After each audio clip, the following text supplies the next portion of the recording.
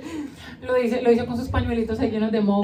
Claro, por eso, o sea, seguramente hay gente que está mejor que yo.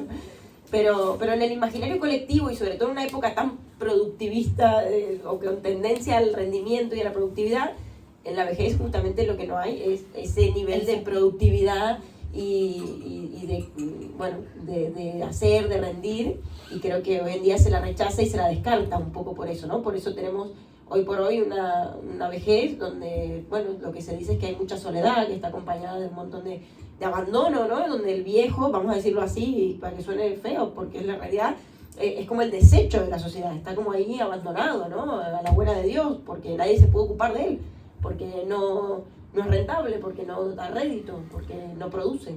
Mira que hablando de la cuestión de la productividad, ahí está la cuestión con el envejecimiento. O sea, yo creo que lo que pesa del envejecimiento es que ya no somos útiles. O sea, realmente es como una muerte en vida, en tanto que ya no hay una manera de ser un yo mismo. Y voy a darle sentido a esta frase tan críptica.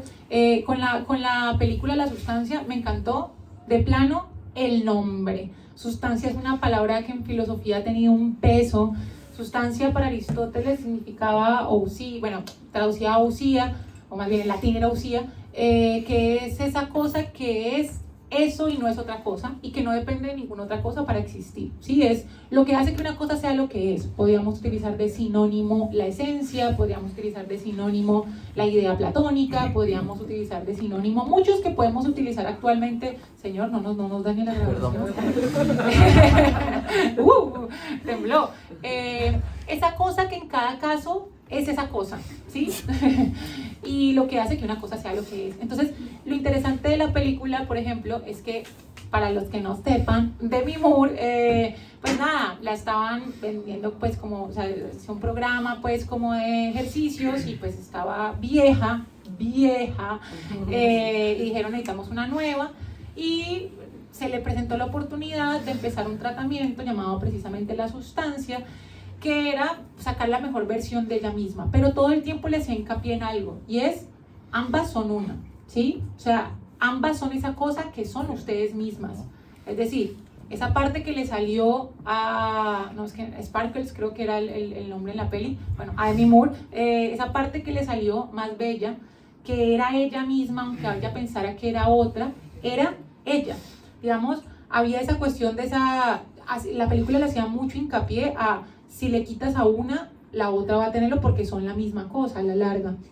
Y yo creo que lo que pasa cuando envejecemos es que no nos reconocemos en esa cosa que somos nosotros mismos. O sea, cuando vemos, si yo que tengo tiernos 30 años, veo en el espejo canas, que yo tengo todo esto lleno de canas, como que digo, o sea, esa cosa soy yo misma, ¿sí? Y uno ve fotos de cuando estaba más pequeño, y en ocasiones también la trampa del recuerdo, que de alguna manera tiñe el pasado, precisamente del embellecimiento, y esa añoranza de lo que ha sido, de la historia que ha sido contada, pero de alguna manera también es como esa incongruencia con la imagen que creemos ser nosotros mismos.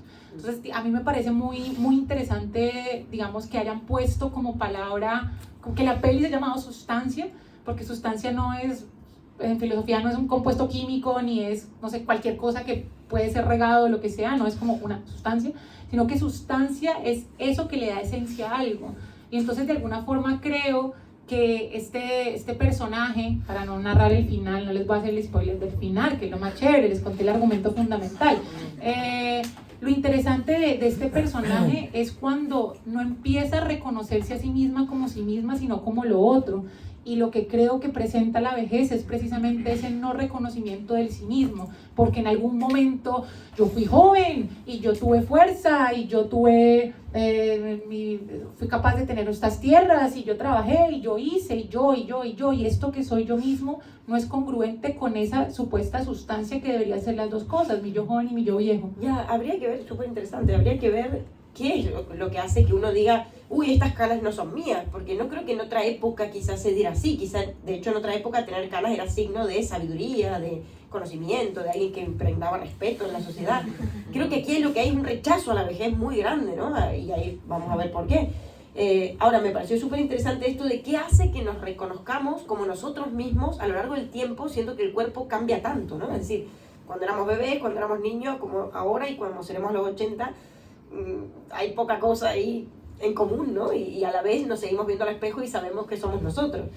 Y ahí quizás es la substancia, justamente. Hay una substancia, una cierta esencia, que va más allá de lo físico, pero hoy en una época tan imaginaria creemos que es lo físico. Entonces, si nos anclamos en lo físico para asegurar que somos nosotros, estamos perdidos, porque sí que es verdad que en breve no sabremos quiénes somos, ¿no? Porque hay algo muy especular, hay algo de lo visual, de lo escópico que hace que nos reconozcamos y que eso es lo que justamente va a cambiar. O sea, esa es la gran paradoja de nuestra época. Estamos condenados a una muerte, que es la muerte imaginaria, se podría decir, o la muerte también yoica o simbólica, del ego, no sé, que tiene que ver con esto. Es decir, el cuerpo va a cambiar. Usemos crema, usemos tinturas o todas las técnicas del mundo que utilicemos. En algún momento algo va a haber del cambio del propio cuerpo, ¿no? Y luego lo otro que me parecía interesante también es la cuestión de la mejor versión de ella misma, ¿no? La mejor versión de ella misma, ¿para quién? Hay algo interesante que es que ella no tiene un problema, me pareció bueno esto, ¿no? De Mimura al principio no es que ella se ve mal y dice, ay, ostras, qué mal que estoy, quiero rejuvenecer. No, ella está fantástica, en su mejor momento, ¿no? Ella sale bailando. De hecho, la primera escena pareciese, yo lo devolví de pronto para ver si era una cuestión mía, pero en la primera escena que está bailando así, no le ha dicho nada a su jefe de estás vieja y quiero que te vayas, en la primera escena se ve el rostro como sin ningún tipo de arruga y nada. Y ya después, cuando la muestran nuevamente como bailando y eso, ya sí aparecen arrugas, cuando ella sí es consciente de su propia vejez. Claro, ahí está el tema, ¿no? ¿Y cómo ella se hace consciente de esa vejez? Bueno, porque hay algo del orden de lo social, de ciertas exigencias, ¿no? Que se lo hacen saber, y sobre todo esta cuestión del descarte también, es decir, le hacen saber que es descartable, ¿no? Es como ya eres vieja, entonces ya no nos sirves, ¿no? Como esta cuestión del te vamos a cambiar por otra como si fuera esta birra, ¿no? Te vamos a cambiar una Moritz por una Estrella, la dan. O sea, sí, como que sin ningún tipo de valor ahí por la persona. Hay algo ahí del descarte. Y el otro día hablaba, de hecho, con una amiga modelo, bueno, ya no es modelo, ahora es directora de cine, pero fue modelo desde muy joven y modelo profesional. Y lo hostil que es ese mundo, hablábamos de esta peli, de hecho, y me comentaba lo hostil que es el mundo de la moda. O sea, es literalmente lo que pasa en esta película. A ella a los 18 años le dijeron que tenía signos de la edad, le hicieron operarse, la hicieron, o sea, someterse a un proceso largo de, bueno, ni hablar de dietas, técnicas de rejuvenecimiento sin operación y hasta una cirugía. Es decir, con 18 años. Por eso, por suerte, pudo abandonar ese mundo, pero claro, como que nunca uno está a la altura del ideal, que es lo que le empieza a pasar a ella con su propia imagen de la mejor versión, ¿no? Y que entra en el conflicto, de hecho, y ahí surge una agresividad y un odio infinito, porque al final nunca uno está a la altura de esa mejor versión. Entonces creo que ahí también cabe preguntarnos hoy por hoy, ¿cuál es nuestra mejor versión, ¿no? En los gimnasios, ¿no? El Viva Gym, ¿no? Uno va y sé tu mejor versión, todo el tiempo sé tu mejor versión, pero pareciera algo reducido meramente a la imagen del cuerpo, pero no al cuerpo en sí. Y sé tu mejor versión, que a la larga es, o sea, la idea siempre va a estar por encima de los particulares. En tanto idea es de alguna manera el arquetipo que sostiene todo el existente. Si nos vamos a Platón, la idea era, por ejemplo, no sé, esto es un resaltador y esto es otro resaltador, puedo anular este resaltador, pero la idea resaltador existe en el mundo de las ideas. La idea es hacia lo que todas las cosas sensibles tienden. Entonces, si de alguna manera ser una mejor versión de ti mismo siempre está puesto como una idea, significa que ningún particular lo va a alcanzar. ¿Qué es la mejor versión de mí? No sé, algo que no voy a alcanzar porque es la mejor versión de mí. O sea, siempre voy a estar un paso atrás a lo que es mejor que lo anterior. Exacto, y aún siendo viejo, porque ahí está el tema, que yo creo que en la vejez uno también puede seguir cultivándose y seguir pensando en ser su mejor versión, pero no a un nivel imaginario del cuerpo, sino, bueno, Borges mismo, ya que lo hemos citado tanto hoy, o yo al menos, como que él siguió siendo un hombre culto y aprendiendo y escribiendo hasta el último hasta momento, ciego. Es decir, hasta estando ciego, ¿no? Como hasta con todos los anteriores igual, esa motivación por seguir cultivándose, ¿no? Y luego, que ya es verdad que nos queda poco tiempo y hay ganas de debate, iba a decir algo más que era importante de la película. Y se nos fue. fue. Bueno, la paloma volverá. Ya volverá. ¿Qué era? Bueno. Amigos, eso es horrible cuando pasa, lo sé. Sí. Pero bueno, frente a la peli, véansela. Es un poco gore, podríamos llegar a decir, incómoda. De hecho, le llamaban terror corporal. Ya vino. Antes de eso, un segundo. Las técnicas de rejuvenecimiento, ¿no? Para cerrar con el apellido de la charla, más allá que hemos tocado el asunto. El otro día hablaba con una amiga médica y hablábamos y pensábamos en esto, ¿no? ¿Es medicina la medicina estética? Esta medicina que hoy se vende como cirugía estética y que obvio que la llamen estética porque la estética es la disciplina que estudia lo sensible, debería llamarle. Sí. Bueno, es verdad. Cirugías plásticas. Bien, hay dos cirugías plásticas, eso es plástico. Medicina estética. ¿Es medicina? Plástico. No. ¿Es estética? Tampoco. Ni es medicina ni es estética, ¿no? Y es un negocio dantesco. Y también quería mencionar el caso reciente de una modelo argentina que se llama Silvina Luna. No sé si los que son argentinos la conocen seguro, porque es un ícono de una vedette y argentina y una modelo argentina joven que murió hace poco con 42 años por someterse a una serie de cirugías estéticas constantes, pero bueno, al final le hicieron una mala praxis que le llevó a estar como aproximadamente 8 o 9 años enferma con problemas renales, cirugías de todo tipo, ya así como ya médicas. Y bueno, al final le ocasionó la muerte. Hoy en día el médico todavía está en juicio y bueno, tratando de luchar por su inocencia, pero en realidad se sabe que bueno, que fue culpable, ¿no? Pero me daba mucha como entre pena y bueno, dolor, ¿no? Una chica querida dentro de todo, porque también era, bueno, bastante simpática, no sé, como que la gente la quería en el pueblo, yo qué sé, que haya terminado así, ¿no? O sea, pero a la vez, ¿por qué me da pena? Porque ella a la vez fue responsable de lo que hizo, ¿no? Podríamos decir, bueno, ella eligió esto.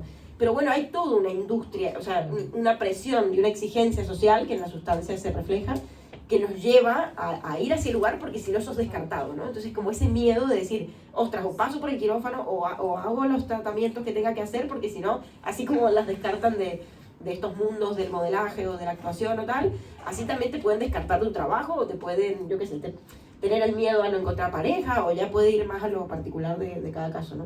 Pero como esto me parecía importante. De hecho, yo creo que y ahí está la muerte precisamente, porque la muerte finalmente pensada como desvanecimiento es como esa no necesidad del otro de mi existencia, ¿no? O sea, tú cuando mueres pues simplemente el mundo va a seguir y finalmente no te vas a poder perpetuar y finalmente no hay eternidad.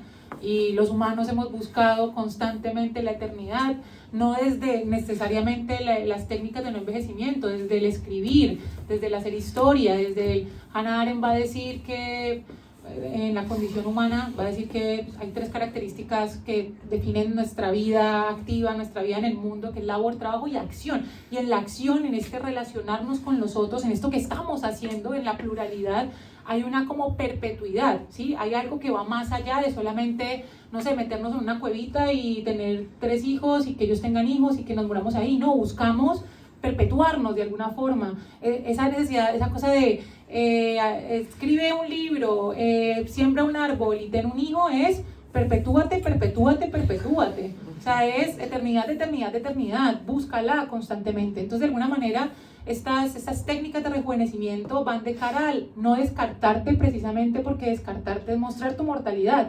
Y en la búsqueda de no morir, en la búsqueda de no envejecer, es en la búsqueda de perpetuarse.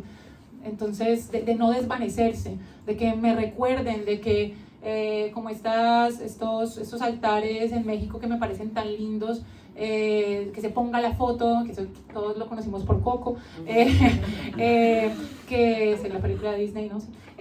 Pues que pongan mi fotico ahí para que me recuerden, porque si no se desvanece en mi alma. Entonces, digamos, esta cosa nos acompaña desde siempre, buscar la eternidad. Y creo que es una cosa muy humana y creo que lo ha reforzado muchísimo esta sociedad consumista que te pone de alguna forma como si fueras tan igual el otro, que tenemos que ser algo más para podernos perpetuar.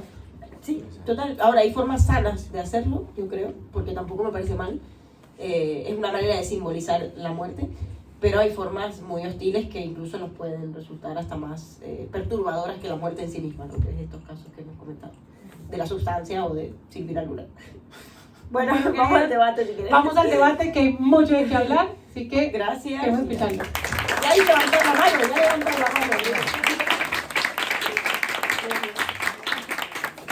antes de aplaudir levantó la mano. Bueno, Empieza para los nuevos, y para los viejos también, para que recordéis, pero para los nuevos lo que viene ahorita es un espacio de debate en el que la idea es que pues seamos respetuosos, alcemos la mano, no tenemos que responder nosotras, las preguntas pueden responder las otras personas, pero que respetemos pues como la palabra. Y lo otro es que sepan que esto va a un podcast que tenemos que se llama Rabaleras Parlantes con V de Raval, para quienes no nos sigan en Instagram, en Spotify, en YouTube. Si no pueden venir, pues nos pueden escuchar, pero en ese orden de ideas esto queda registrado, significa que si hablan pues su voz aparecerá registrada, serán famosos con nuestras mamás que nos ven y nuestros 100 views. Así que pues nada, con ese disclaimer, ¿quién quiere empezar? Bueno, yo levanté la mano desde el entusiasmo, puesto que estos son grandes temas los que se están tratando de la muerte y de la vejez. Y bueno, del entusiasmo al fin y al cabo desde la pasión, puesto que los padecemos. Y los grandes temas, yo creo que como bien decía Derrida, que todo es texto, no hay nada más allá del texto, pues me doy cuenta que a los grandes temas, a los grandes problemas, quizá es complicado resolverlos, los problemas. Y quizá lo más oportuno es, en lugar de resolverlos, disolverlos. Es decir, los problemas que son complejos no se pueden resolver porque no tienen una solución, más que la disolución. Pero claro, ¿cómo se puede disolver un problema? Pues se puede disolver divirtiéndote con él. ¿Y qué significa divertirse con un problema? O divertirse con lo que sea. Pues jugando con las palabras, como decía Derrida, todo es texto. ¿Y de qué manera se puede hacer esto? ¿Cómo se puede uno divertir con las palabras? Pues primeramente entendiendo las etimologías, que es una buena forma de jugar. Y es que divertir, etimológicamente, significa salirse del verso.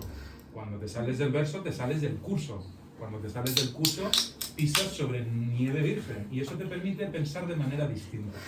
Entonces, ¿cómo quiero aterrizar esta idea de pensar de manera distinta respecto a la vejez y respecto a la muerte? Puesto que si todo es texto, y puesto que si la palabra es o trampa o trampolín, pues depende de nosotros que hagamos de la palabra o una trampa o un trampolín. Por lo tanto, entonces, en lugar de hablar de vejez, quizás se pueda hablar de juventud acumulada. Me encanta ese eufemismo. Se puede decir de la muerte, no, es que la muerte no existe, poniéndonos metafísicos. Pues mira, no sé si la muerte existe, pero de repente le viene o acontece. O sea que algo hay con la muerte. Lo que sucede es, sobre la muerte, pues que tenemos que entender que mientras que la vida es, quizá un poco remitiéndonos a Heidegger, nosotros somos en cuanto a estamos. O sea, es decir, si tú le cambias el ángulo de visión y no te das tanta importancia a ti, y lo hacemos desde el apego, esa importancia, puesto que el apego, ya lo dice la etimología, pegamento es, todos sabemos que el pegamento tarde o temprano se desprende. Entonces, ¿para qué pretendes aferrarte a una pared si sabes que tarde o temprano te vas a despegar?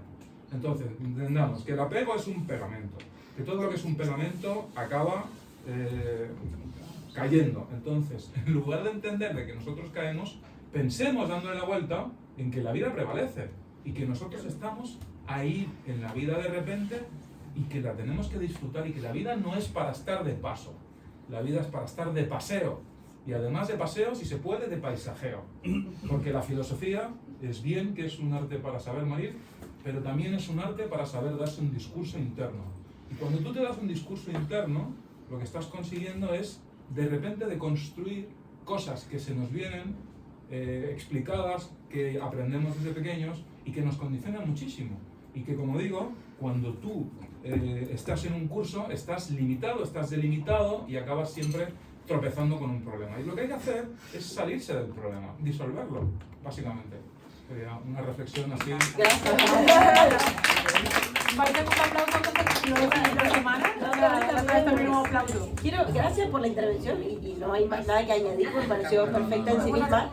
Pero sí me hiciste pensar algo muy interesante y nombraste el tema del entusiasmo, la diversión y no lo dijiste, pero lo hiciste, jugar con palabras, ¿no? Yo decía, sentí.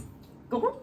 El entusiasmo, si me permites el último. ¿Lo sentiste? Sí. El yo sentí. Es que el entusiasmo etimológicamente significa en teos, Dios en ti. Cuando tú estás entusiasmado, hay una parte divina que se está apoderando de ti porque estás sacando lo mejor de ti. Muy bien. Al fin y al cabo. Son tres cosas: entusiasmo, y más ahora con la definición etimológica que has dado, la diversión y el juego, que se asocian con la juventud, pero que también pueden estar en la vejez, ya Por si nos supuesto. remitimos a esta cuestión, ¿no? Y hay algo que va más allá de la imagen, como hablábamos. Uno puede ser en la imagen joven porque se recondujo en millones de cirugías estéticas o lo que sea, pero de alma ser un viejo aburrido, ¿no? O al revés, o ser viejo, entre comillas, físicamente, ¿no? Con lo que se supone y el imaginario colectivo define esta cuestión, pero a la vez ser joven de espíritu, ¿no? Esta cuestión de seguir en este rollo de la juventud, de esa energía, de ese afán de jugar, de divertirse, del entusiasmo, que creo que eso es lo que te hará eternamente joven, no necesariamente una cirugía estética o una técnica de rejuvenecimiento. Yo quería... Hiciste pensar en eso, no sé si... Yo pensaba también en dos cosas, y ahí que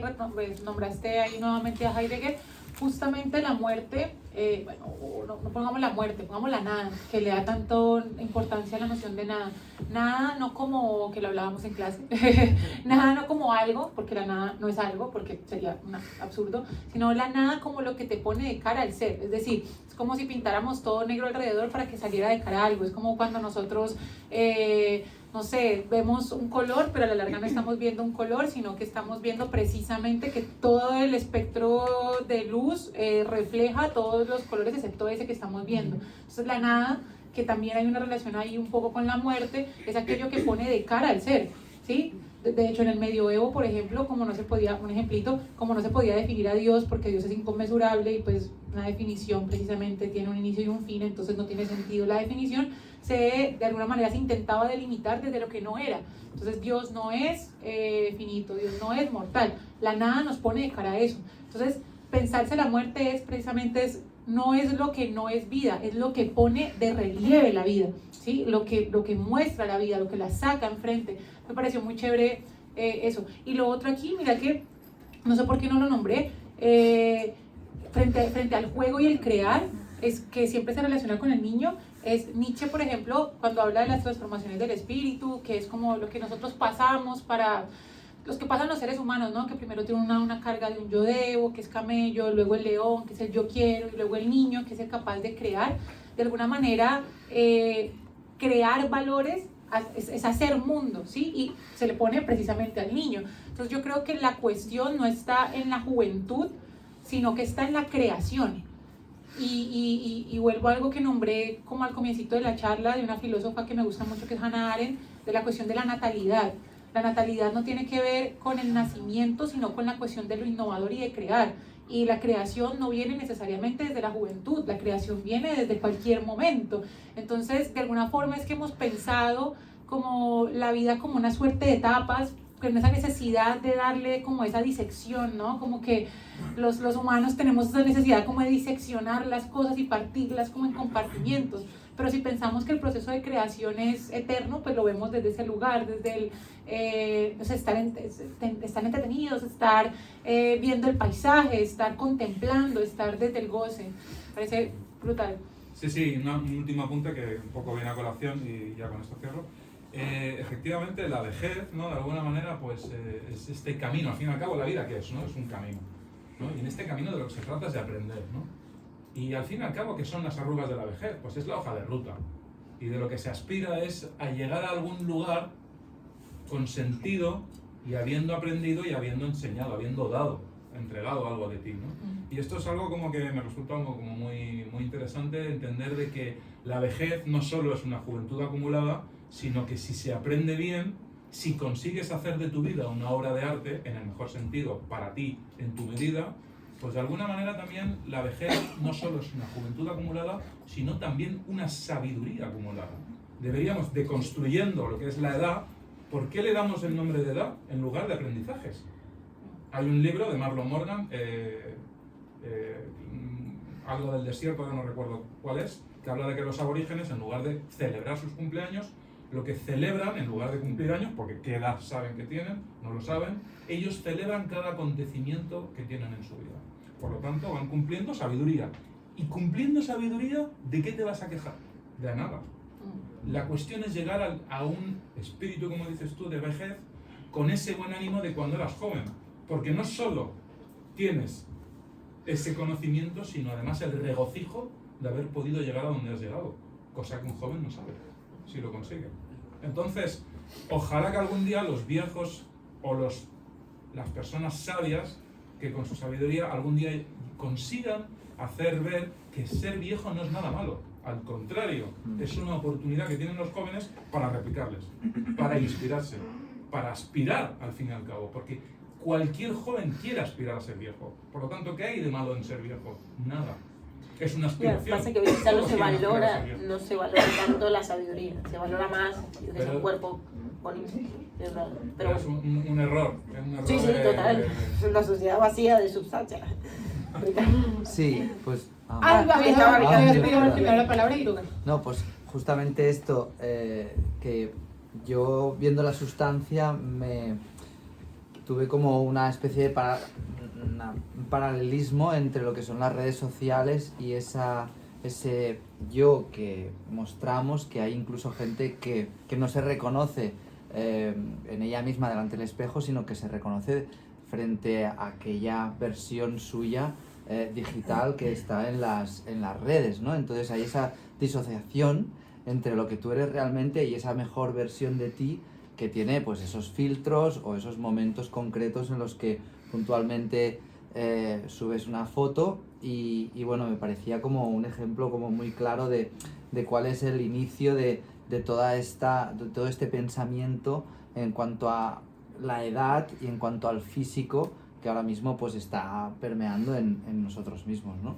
Y lo de la muerte pues al final creo que va ligado a lo mismo, a esa especie de enaltecer continuamente nuestra vida y como tú has dicho, Paula, en el momento en el que la vida se puede ir de una forma tan arbitraria, toda esa solemnidad que tenemos alrededor es como que se pierde y deja para mí de tener pues esa valía, ¿no? Hay esa justicia que podemos tener los humanos y tal. En la vida no existe nada parecido. Es la arbitrariedad en el que te puedas morir en cualquier momento hace que te la tengas que tomar con mucha menos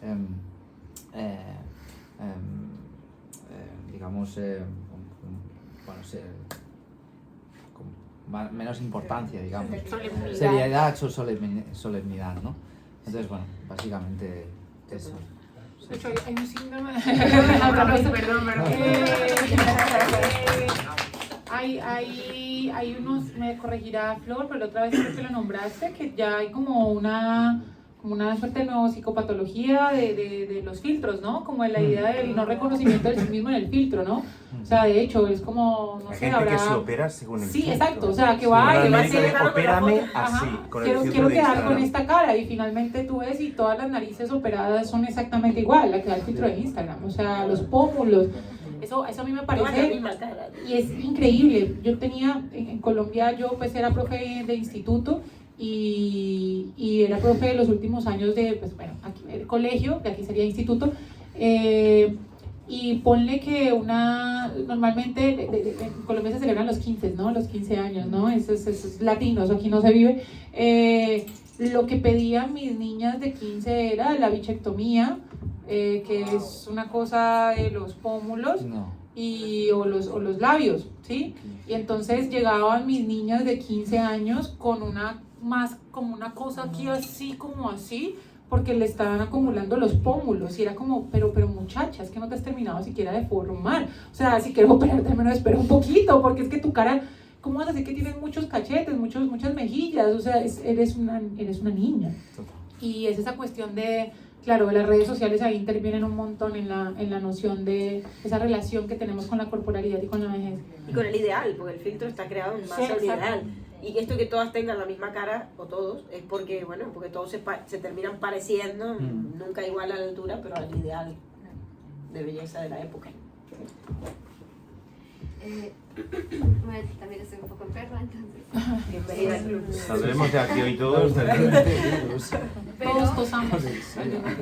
Me ha parecido muy interesante cómo hemos venido abordando en general el tema de la muerte, porque siento que igual es curioso porque también venía un poco con una expectativa de la muerte desde un lugar diferente, ¿no? Como que siento que igual siempre hemos como reconocido a la muerte desde este lugar de finitud, pero creo que la muerte tal vez puede también verse en lugares un poco más terrenales que no implica necesariamente como es el lugar de extinción, ¿no? Como la muerte misma en general, no sé, un proceso, no sé, específico con el yo, ¿sí?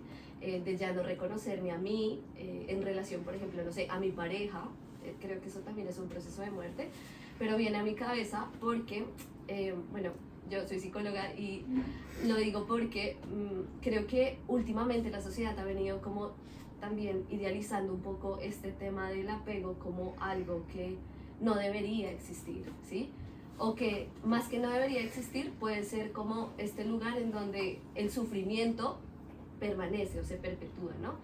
Pero creo que también puede ser como un lugar, no, y creo que es un lugar supervivencial en principio, que claro, llevándolo desde no un balance, puede llegar pues a tocar como estos otros puntos, pero lo digo porque me imagino a un niño, ¿sí? En su proceso de muerte, hasta qué punto realmente también se cuestiona a la muerte en sí, si digamos por ejemplo no ha pasado como un proceso por el que nosotros hemos pasado, ¿sí?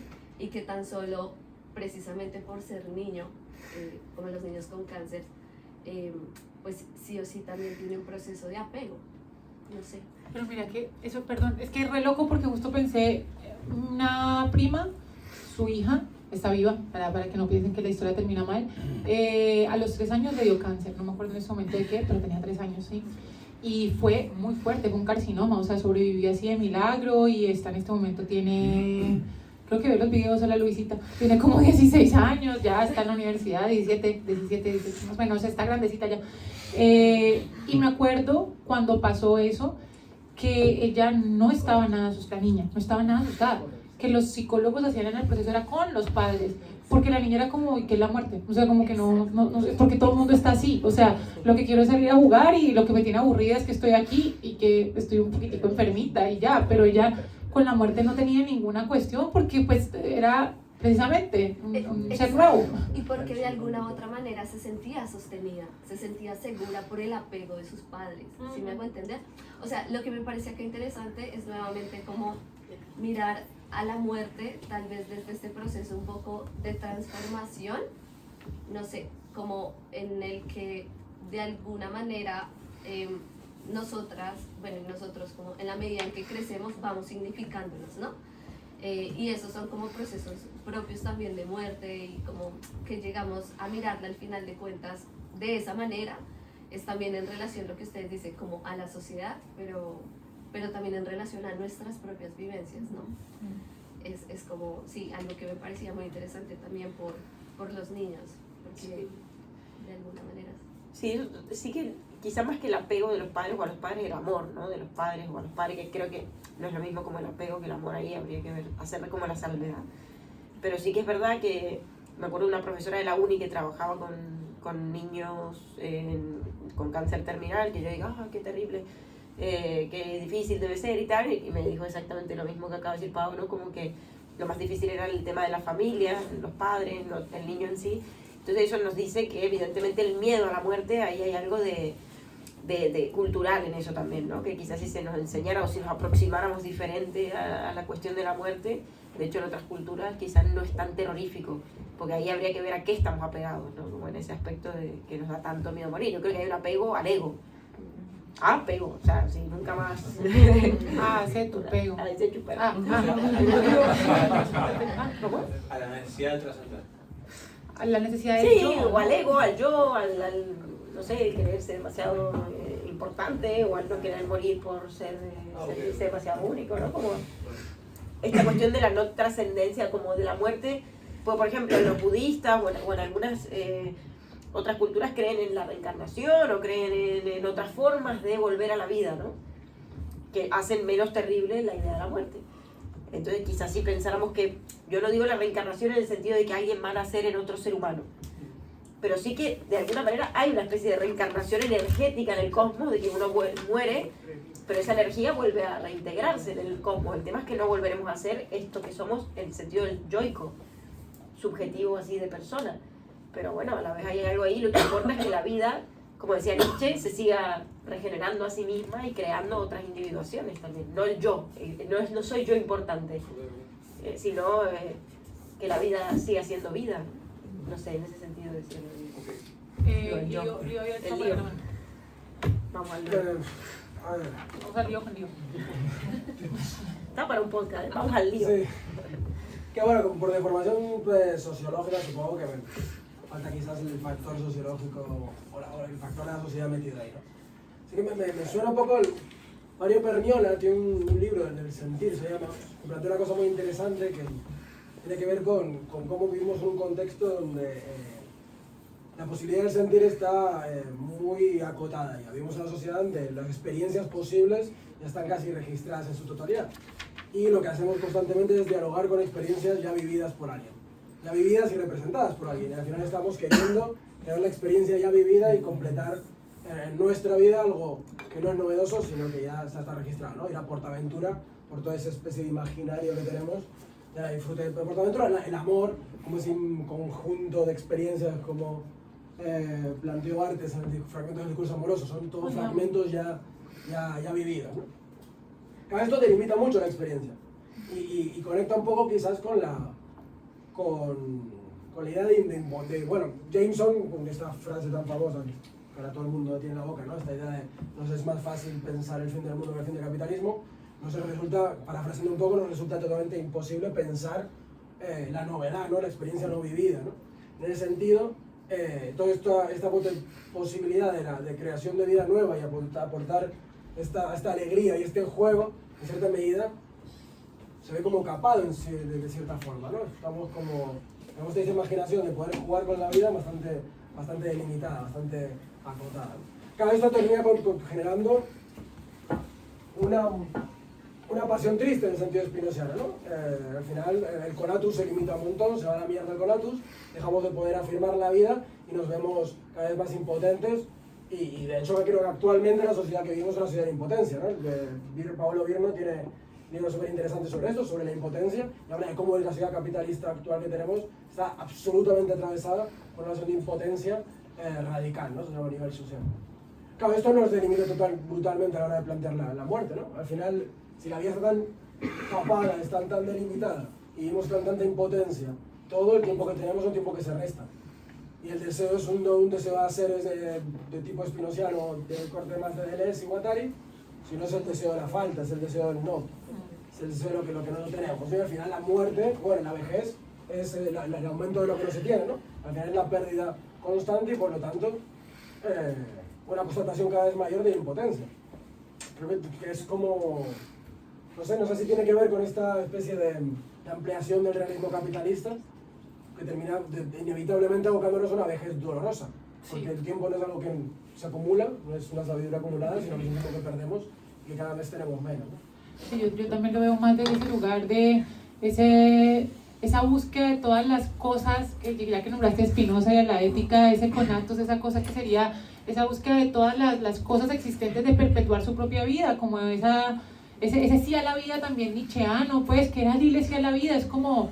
Es que ustedes no vivieron el capitalismo, amores, es que es bastante, es verdad, es bastante muy complejo pensarse porque claro, yo puedo ser una acumulación de saberes, pero esos saberes en mi vejez si no tengo una pensión o en su defecto algo que me sostenga, pues va a ser bastante muy dolorosa, o sea, va atravesado por otras cosas que van más allá del ideal de la vida misma entendida como un sí a la vida, vivámosla y... Que sería lo ideal, pero claro, o sea, ¿cómo podemos enfrentarnos a un goce de vida entendiendo, digamos, como todas las frustraciones que nos atraviesan desde nuestras condiciones histórico-materiales? Sí, es una visión un poco más tristona,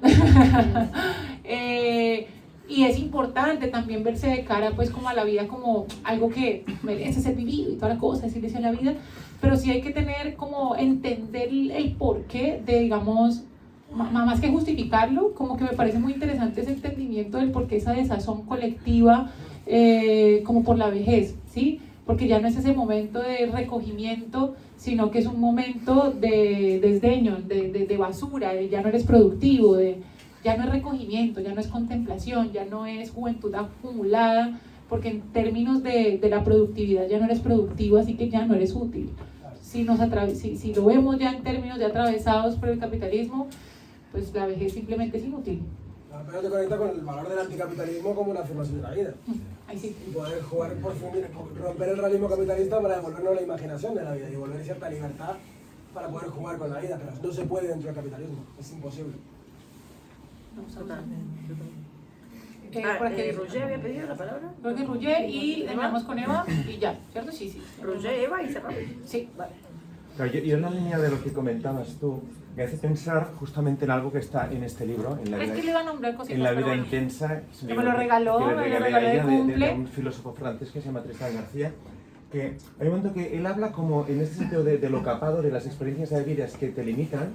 Él habla de alguna forma, se encuentra una especie de absurdidad o de paradoja en la vida intensa, en el sentido de que uno siempre intenta acumular y estar en el máximo de una experiencia sentida, pero al final llega a ser una especie de pez que se muerde la cola, porque si tú pretendes, después de haber tenido un gran amor a los 20 años, ese primer amor, ese primer momento en que estrenaste un coche, ese primer momento en que fuiste a un partido de fútbol, o sea, todo lo que venga después va a estar por debajo de esa primera impresión que fue tan sublimada, ¿sabes? Y si lo consigues por alguna razón milagrosa, lo único que harás es una sentencia de muerte, porque has llegado a este punto, pero ¿cómo vas a poder estar otra vez allá arriba? Pues un poco con drogas, y luego ¿cómo más? O sea, luego hay un punto, más drogas, y caballos también. No, y hay un momento de ahí que claro, y en hoy día, en una juventud que empieza a tener, por ejemplo, relaciones sexuales con 15 años, o sea, que harás con 20 orgías, que harás con 25 caballos, que harás con 30. Luego hay un punto de ahí y drogas con caballos, o sea, que es perdón por la tontería. No lo digo por él, lo digo por mí. Bueno, la cuestión que me hace pensar, seamos serios, por Dios, me hace pensar en esta parte de esto. Luego, otra cosa que quería comentar es que, claro, esto de la mejor versión que comentabais vosotros, la mejor versión según, claro, a cada día que pasa, esa mejor versión y según los tiempos que estamos viviendo, estás más lejos de esa mejor versión. O sea, si hoy día hay niños, niñas que con 12, 13 años o 14 ya se ven que son mayores, o sea, ¿cómo vas a estar un día después? O sea, cada vez estás más lejos de eso, o sea, es más difícil, como lo que me comentabas de estos Sweet 15. O sea, que no sé ni hablar ya. O sea, que de pronto, si tu mejor versión es a los 15 poder operarte y estar así, es que cada día que pase, cada año que pase, estarás más lejos, o sea, te verás más viejo y más feo. O sea, es algo que es atroz, o sea, el sentido de angustia que se deviene de allí. Y ahí entra la industria, Juan. Y ahí entra la industria y el capitalismo y todo esto. Claro, eso me hace pensar también, por mucho tiempo, ¿no? hasta el final. ¿Hasta qué punto, esto que decíais, ¿no? ¿Hasta qué punto no nos reconocemos? O sea, nosotros nos vamos reconociendo porque a cada día hay un refresh página, ¿sabes? O sea, tú te ves al espejo, vas actualizando, te vas viendo. ¿Y cuándo está lo extraño? Cuando de pronto esa persona que va al colegio cuando tenía 18 años y hace 20 años que no la ves, pues joder, qué viejo está, ¿sabes? Pero que si la acabaras de conocer en este momento, nunca pensarías que es viejo. Ya sería la cara con la que lo has conocido y a partir de ahí, luego sí a que igual vendría cambios.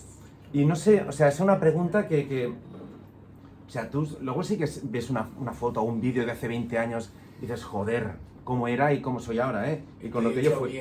Y con lo que yo fui, ¿sabes?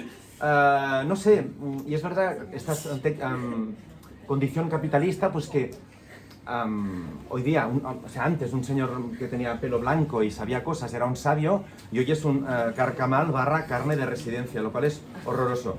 Y solo para terminar, un par de frases. Estoy narrando un libro de una historia un libro que es súper chulo, por cierto. Se llama Vivir en la Tierra, de un tal Peter Gottfried Smith. Y es como si fuese una especie de Sapiens, pero desde la visión como de la naturaleza, de la vida en la Tierra, de cómo ha ido evolucionando. Es súper interesante. Y tengo la suerte de estarlo grabando ahora mismo.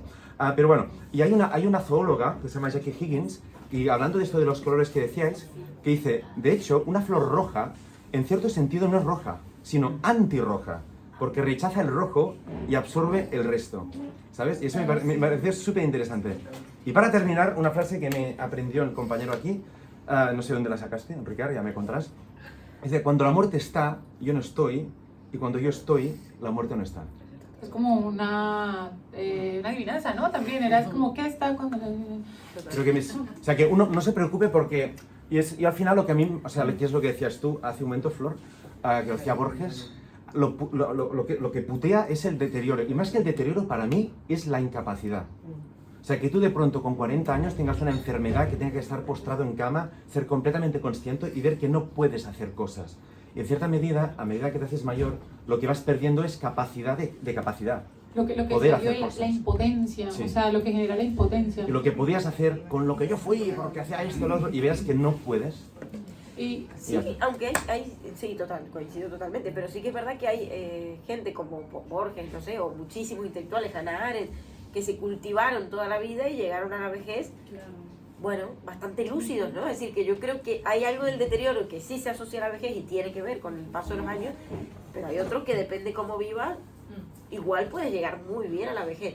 Y hay un deterioro que será, y es el que se plantea en la sustancia, que se puede dar por el hecho de estar recurriendo a estos métodos o técnicas de rejuvenecimiento, que por lo que se te da, se te cobra algo a la vez. Es decir, siempre que se gana algo, Siempre se pierde hay un algo al precio, mismo siempre tiempo, hay un ¿no? precio para Eso sí me pareció sí. lo más interesante de la película, Sí, que a mí sí, sí. personalmente no sé, bueno, tiene cosas interesantes, pero a nivel general no me moló. Pero esto es lo que me pareció más interesante de todo, ¿no? Que a la vez que sí, se te da algo, pero a la Sí, vez sí, te está sí, sacando sí. algo. No hay Sí. nada La ley gratis, de no la hay nada alquimia. ganancia absoluta sola. el intercambio equivalente, Fullmetal Alchemist. Claro, por ese La miedo, entropía, ¿no? Hay que estar aquí. ese miedo a ser viejos nos puede llevar a deteriorarnos de otra manera aún más grave, ¿no? Más terrorífica. Sí. Yo pensaba que nombraste justo el libro que me regalaste, que de hecho este libro súper recomendado en este ensayo, habla sobre que hay una nueva forma de medir la vida que ya no es en términos de vivencia, sino en términos de intensidad, y la intensidad siempre está en relación a sí misma, ¿no? Entonces, de alguna forma es, yo vivo algo, lo que mencionabas, ¿no? Yo vivo algo más en relación a algo ya vivido, y pone de cara a otro momento de lo que no es intenso, que es la quietud del pensamiento, como si fueran cosas antagónicas, ¿no? Porque uno piensa y se critica la intensidad pensando que la intensidad es como la mera vida, y pensar que es el como mero goce y el mero siempre estar siendo y siempre estar superándose, y de la otra cara, digamos, estaría el pensamiento, esta vida cultivada y demás. Y de alguna forma él habla frente a la vida, como reconciliándose con la intensidad, que tiene que haber como una suerte de congruencia entre estas partes, ¿no? Entre alguna forma esta búsqueda por ser una ataraxia, una ausencia de turbación, esta cuestión de ser cada vez más y mejores, que busca la intensidad, esta voluntad de poder nietzscheana que se ve en la intensidad, ¿no? Ser cada vez más y mejores, y este recogimiento del pensamiento que parece antagónico. Hay una cita chévere que dice: pero vivir la diferencia entre la vida y el pensamiento, la vida aquí la relacionado con intensidad, para vivir la diferencia entre la vida y el pensamiento, pero vivir la vida entre la vida y el pensamiento es, al contrario, sentir la continuidad a la vez que las fluctuaciones entre precisamente la vida y el pensamiento. Es decir, es en esa relación con las fluctuaciones que pensemos me estoy yendo un poco lejos, pero pensemos, el pensamiento aquí lo relacionan un poquitico con esa quietud. Y quietud, si nos vamos, lo relacionamos como con la muerte, como ese momento de recogimiento, en donde hay como una contención, un detenerse, y la vida te pone a estar viviéndola y haciendo, y en referencia cada vez más y más. Estamos como ese momento de ataraxia entre lo apolíneo y lo dionisíaco, ¿no? Entre el movimiento y el caos, y el vino y el orden. Qué gracioso. Que cuando me gusta una cita pongo amo y un corazoncito. Y lo otro, mira que cuando mencionaste la sustancia, cuando decís como que claro, cuando nosotros vemos una persona que no vemos en mucho tiempo, nos acordamos que somos viejos, que hay una escena en donde ella se encuentra con una persona del colegio y dijo como, ay, ¿te acuerdas que soy? Y lo muestran como el típico, no sé, calvo, no sé, como que ya los típicos signos de la vejez, y ella se impacta porque se pone de cara a su propia vejez, precisamente porque pues fue como un compañero del colegio. Entonces, no sé qué iba con esto, pero ¿qué más? ¿Cómo están? Aquí había pedido la palabra Eva. Las Evas cierran. Bueno, no, pero también pido la palabra muy Vero. cortito, Las Evas y Vero, y ya, yo no me cacho. Bueno, muy de lo que has dicho tú, que yo también creo que la vejez siempre hemos hecho como algo muy malo, ¿no? Como ahí, y que ahora, no sé, yo creo que se está viviendo diferente, ¿no? La vejez es un poco como una oportunidad, no sé, yo veo a mi madre y está como una nueva adolescencia ahora mismo, tiene 72 años y hace poco pues le bajé el Tinder y está en otras. Y pensé, pues para mí es inspiración, dije, ¿por qué está? Pues yo qué sé, mi madre... Porque se separó y por eso está bien.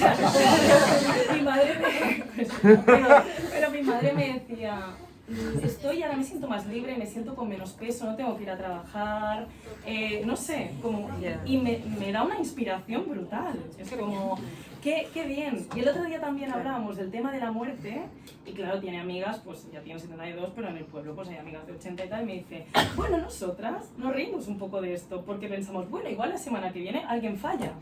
Y era como, y dije, guau, o sea, no me parece increíble, es como aplausos de la conciencia de esto y de vivirlo así y decir, bueno, vivimos ese café como algo pues muy presente, ¿no? Totalmente. Y me pareció, bueno, brutal.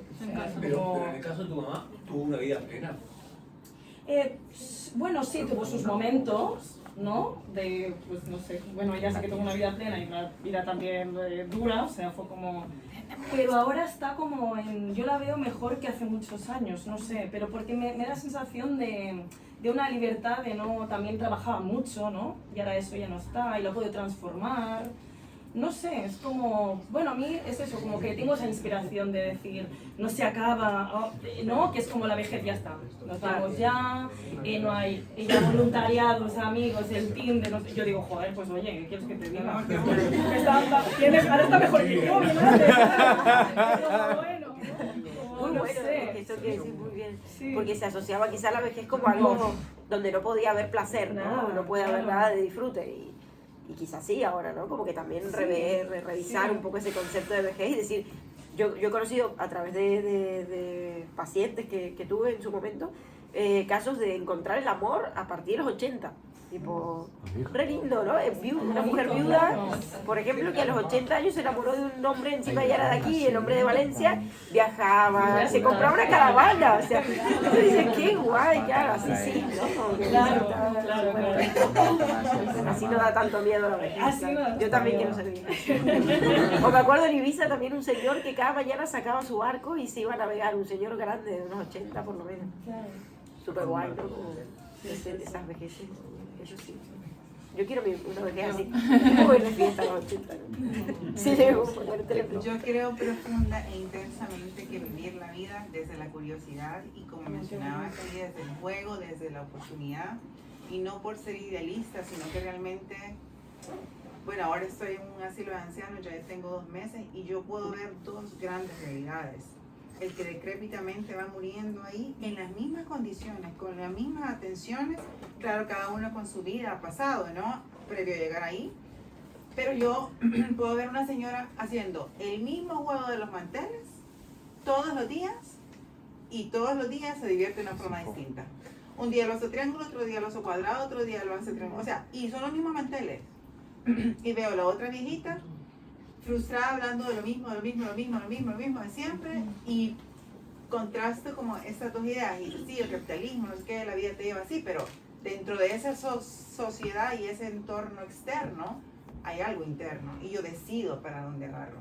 Aunque la sociedad te empuje, sí, no voy a tener que comer, yo creo que eso es algo, o sea, si yo vuelvo a mí, a mis recursos, lo que tengo, lo que soy, lo que quiero y vivo la vida desde la curiosidad, no creo que la intensidad deba ir para, como decía Ruggiero, no estoy en acuerdo, porque eso es a los 20, entonces a los 30 va a ser, ¿por qué tiene que ir a mal?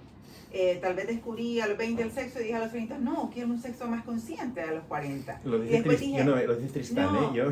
No, lo que mencionaste el libro, o sea, me parece que no tiene que ir a mal. Puede ser descubrir el sexo de esta manera a los 20, pero a los 30 quiero probarlo diferente de esa manera. A los 40, no, quiero abstinencia. A los otros digo, no, quiero, no sé, ir un poco más para atrás. O sea, hay diferentes formas de probar. No tienes que ir a peor siempre. Creo que el ir a peor siempre o el sentirse presionado por un contexto es justamente comprar las expectativas ajenas. Y creo que esa es la verdadera prisión que no nos deja disfrutar y gozar la vejez y la muerte.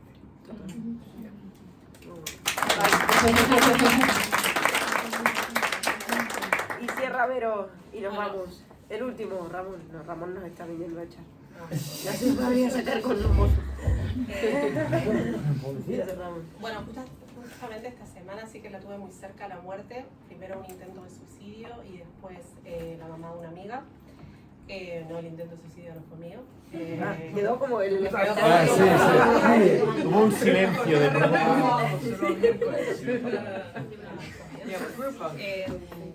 Entonces, claro, yo creo que me voy más por lo de sustancia y lo de la nada y lo de, ¿no? de la muerte como la oportunidad para reconocer lo que es verdad, ¿no? Que es lo que muere, lo que es incapaz de limitarse de alguna manera, ¿no? Lo del hay un net y net, o algo así, que es ese ejercicio de yo no soy esto, ¿no? Y entonces la muerte como una experiencia más en la que se revela lo que no somos. Suena medio de hierbas, ya lo sé, pero creo que el ejemplo que pusimos, lo de los niños y cómo lo viven, es como un recordatorio, ¿no? de lo que es verdad. Que después podemos irnos por la narrativa y construir un montón en torno a la muerte, sí, pero creo que puede ser una oportunidad de eso, en donde se revela lo que es verdad y lo que no es verdad. Y de hecho, la señora que murió, que es la mamá de una amiga, cuando me avisó, me dijo, tuvo muerte cerebral, no sé qué, y me dice, el final de la vida es tan simple como el inicio. Y con eso cerró mi amiga, me avisó, el tanatorio es en tal lado, pero dice, fue de una simplicidad absoluta. No sé, me parece como interesante identificar lo que es verdad en torno a la muerte y lo que no, y ahí construiremos otras narrativas. ¿No? Entender la narrativa de la mente. La frase que dijo tu amiga me recordó un poquito en un texto de Camus que se llama El extranjero, empieza como, hoy murió mamá. Y es como, ¿y qué pasó? Pues murió. Sí, de hecho me desperté y su mensaje era así, falleció mamá, muerte cerebral, la acompañé hasta el final y el final de la vida es igual de simple que el inicio. Tal día, tal hora, tal tanatorio. Exacto. Y con esto nos vamos a... Nos vamos a beber. A la cabra.